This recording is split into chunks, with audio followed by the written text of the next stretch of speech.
I'm Talia Ricci. Tonight, Ukrainian President Volodymyr Zelensky stops in Toronto during his official visit to Canada.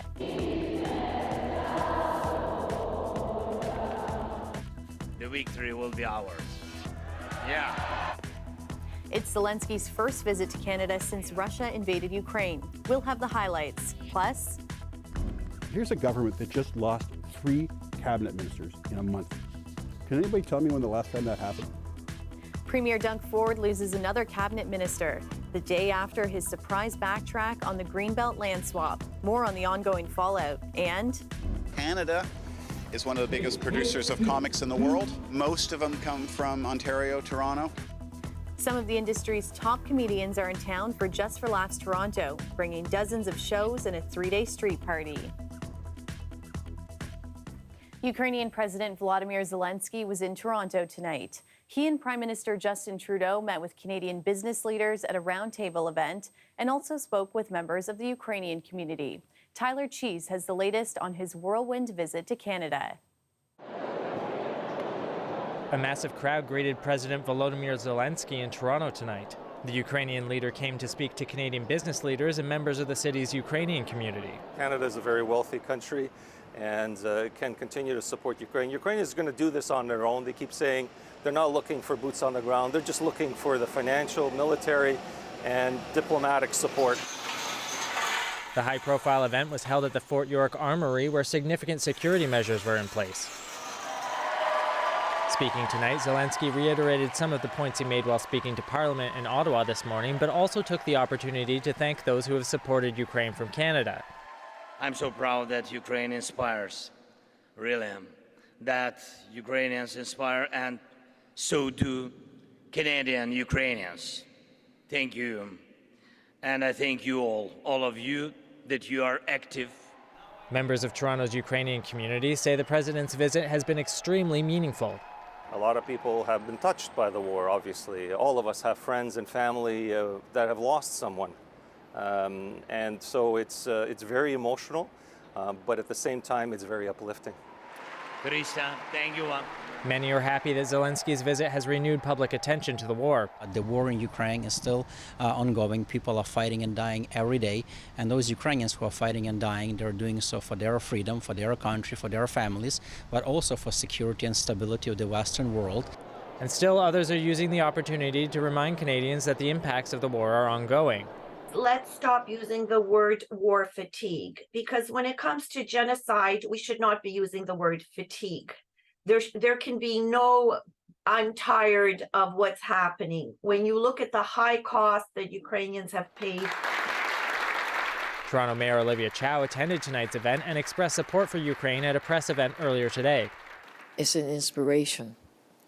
How determined, how strong, and how passionate they are in defending their freedom.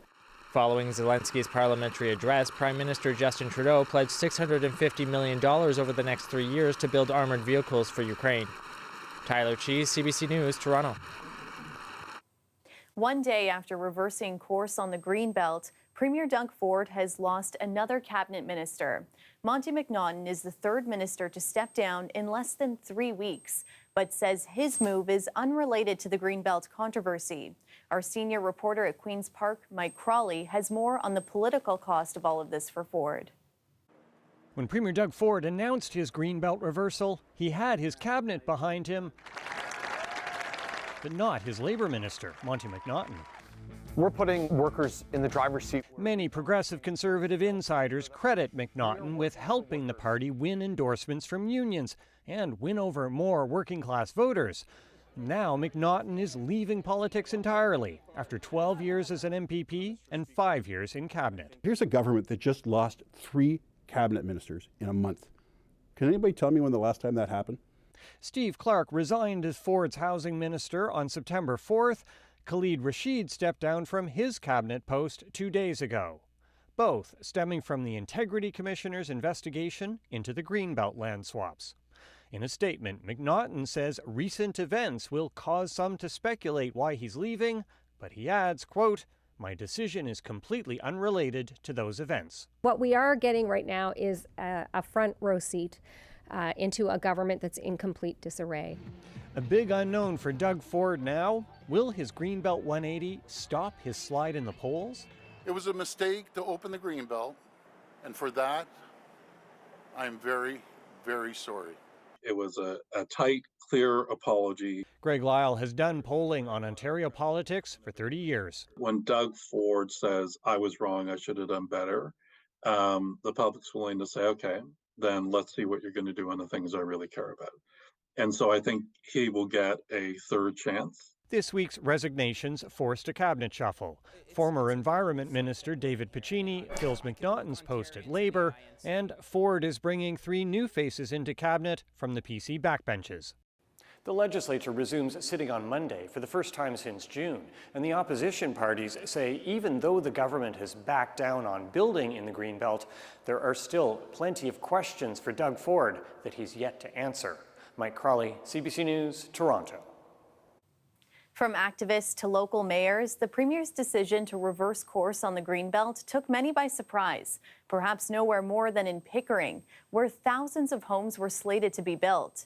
Ali Chiasson has that part of the story. We're standing here on just above West Duffins Creek at the Fourth Stream entrance to the Seton Trail.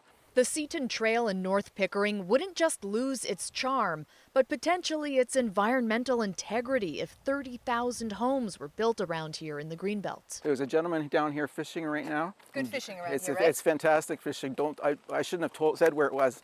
We don't want to give away anybody's fishing spot. Absolutely Even though Premier Ford changed his mind and will no longer allow the land to be developed, Stop the Sprawl Durham says their fight doesn't end here.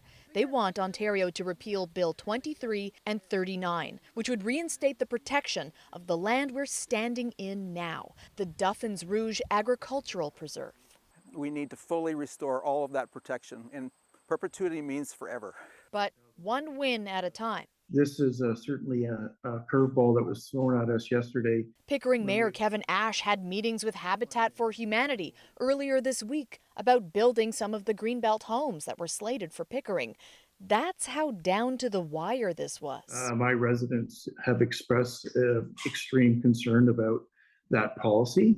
So in a sense, I'm relieved that we're not in a position to issue building permits for a policy that was not embraced by our community.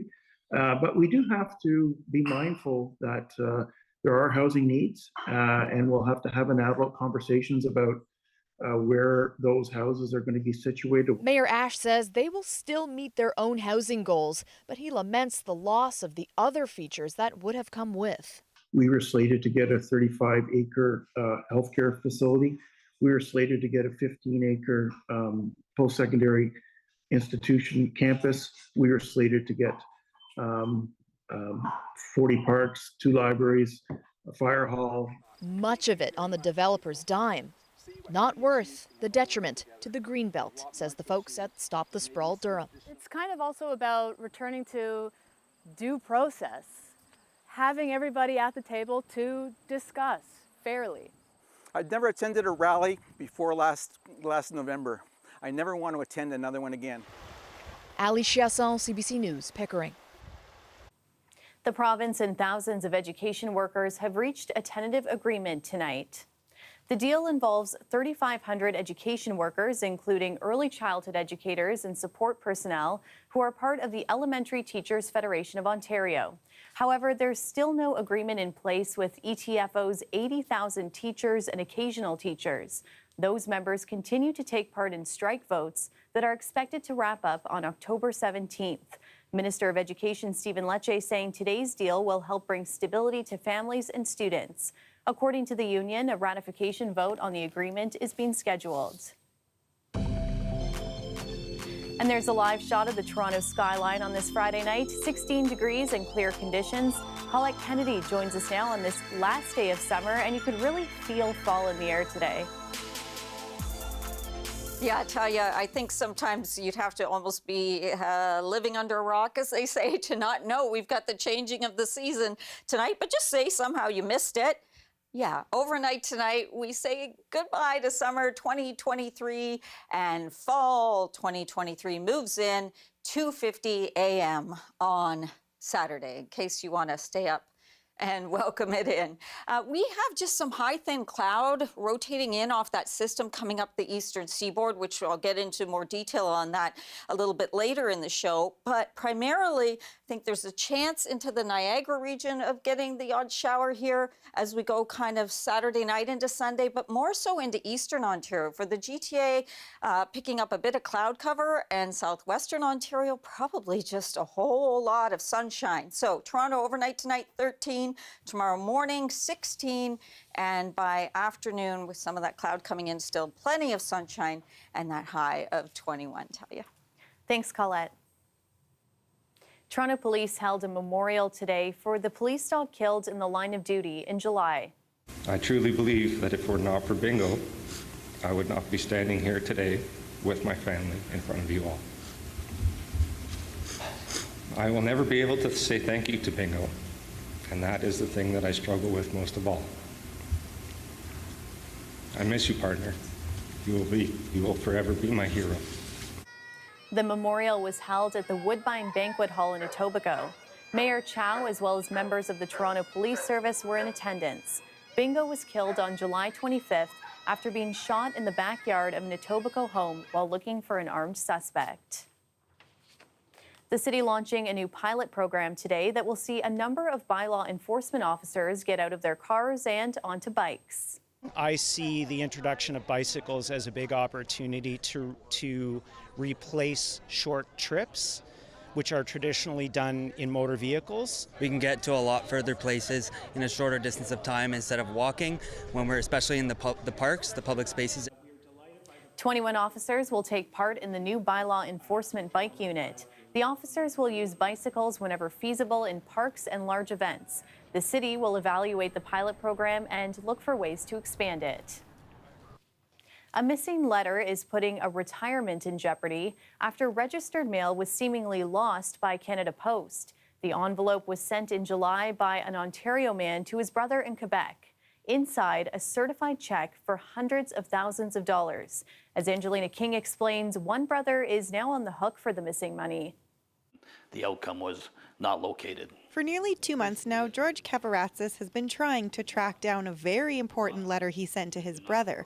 In it, his brother's inheritance, a certified check for more than $301,000. Nobody knows where it is. The police were involved, lawyers are involved,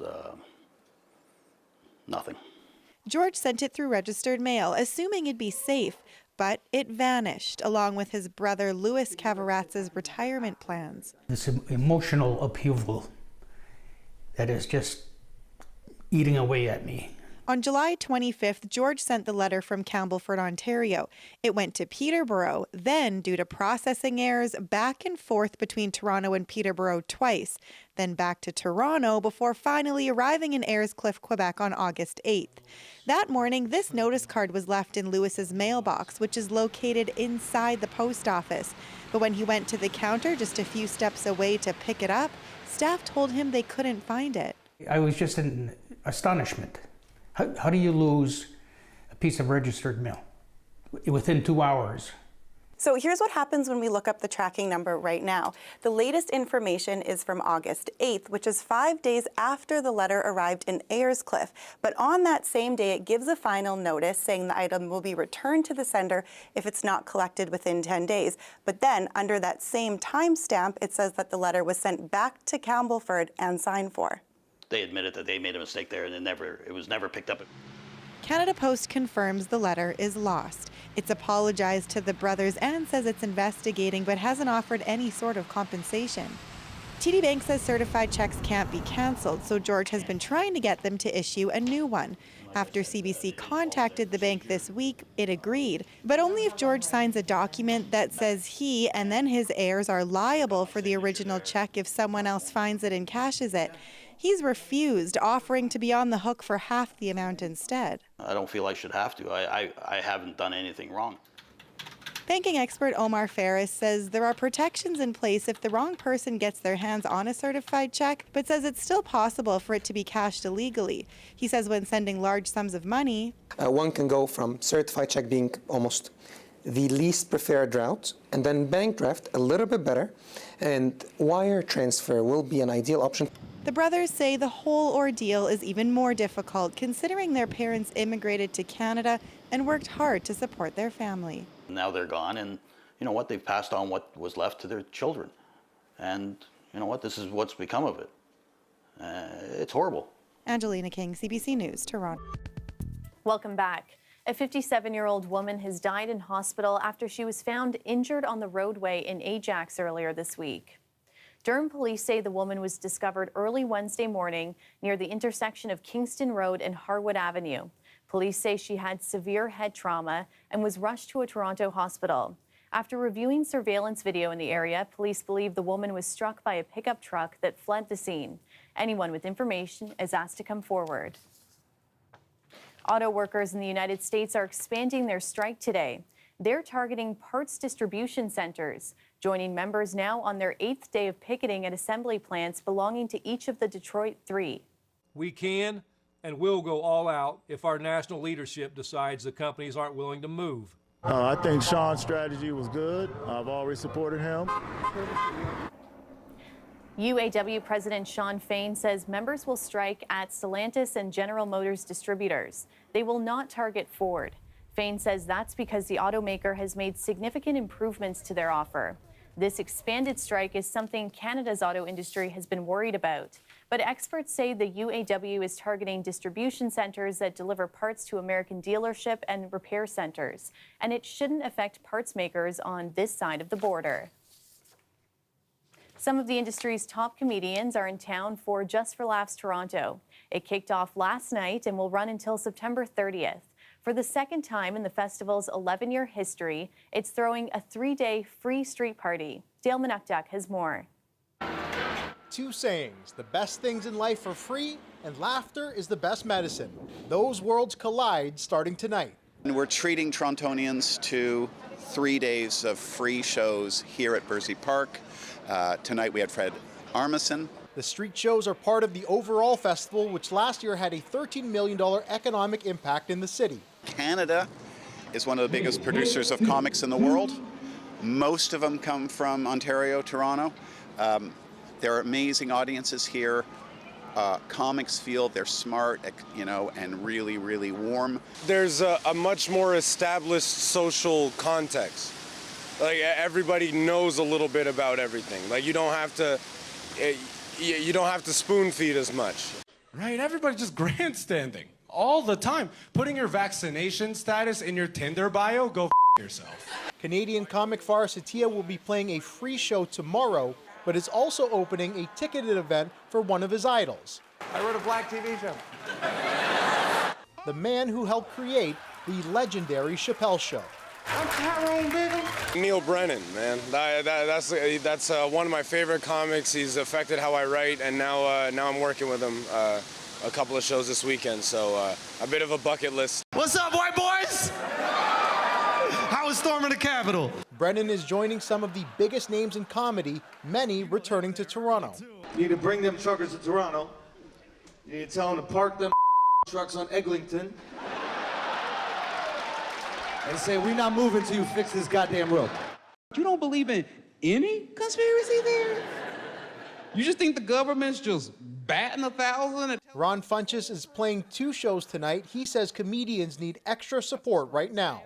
Basically, everybody gets pushed back down a rung when there's a strike. The people who were doing shows and movies, they come back out and get back on the road. The people who were on the road already get pushed to smaller venues. No chickens will be crossing roads this weekend, no cars either on Front Street. It's closed between Yonge and Church. Dale Manukduk, CBC News, Toronto.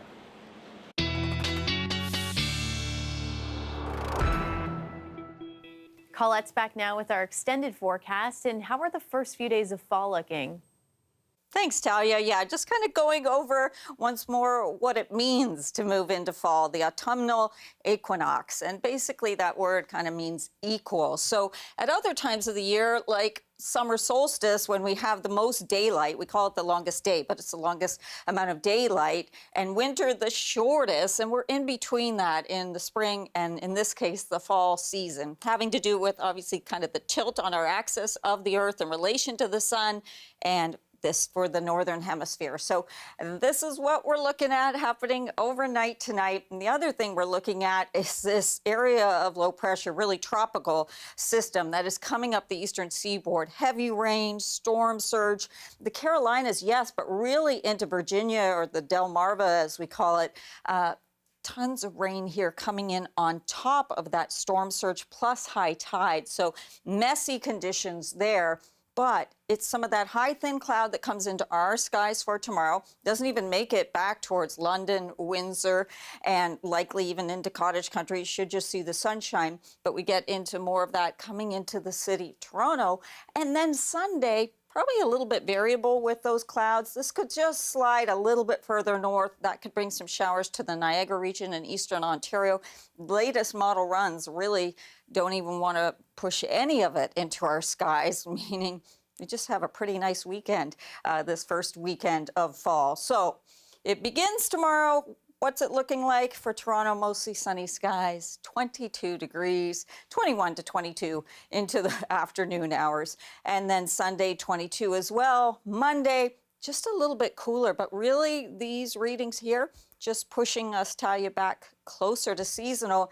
And yeah, if you've been hoping for some rain so you didn't have to water your plants or the gardens, which are still going at it at this time of year, it's not really in the forecast. Thanks, Colette.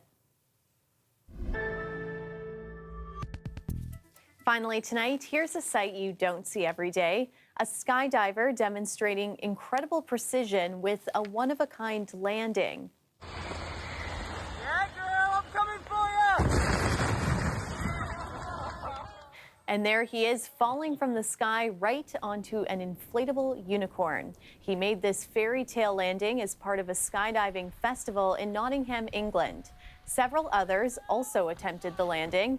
In order to qualify for the competition, participants had to have made at least 200 other jumps in the past.